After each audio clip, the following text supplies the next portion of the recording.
na domino effect.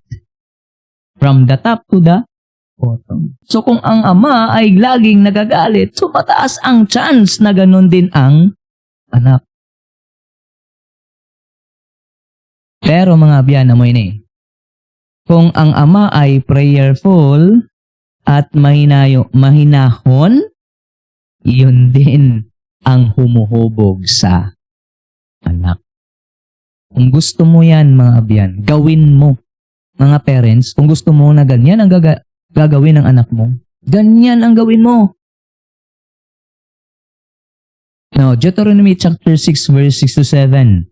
Basahin natin mga abyan. Okay? Sabi niya dito, "And this word which I commanded thee this day shall be in thine heart, and thou shalt teach them diligently unto thy children, and shalt talk of them when thou sittest in thine house, and when thou walkest by the way, and when thou liest down, and when thou risest up."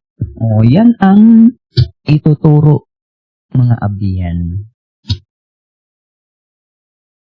Teach your children diligently.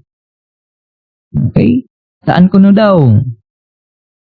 Kapag nakaupo? Okay? Kapag naglalakad? Oh.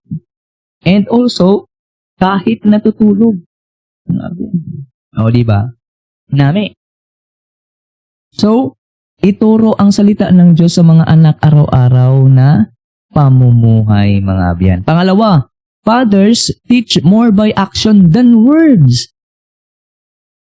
Fathers teach more by action than words. So, mas malakas ang epekto ng ginagawa kaysa sinasabi. So, pwede kasing magsabi ang ama ng magiging tapat ka, pero kung siya mismo ay hindi naman tapat, mawawala yung tinatawag na credibility bala.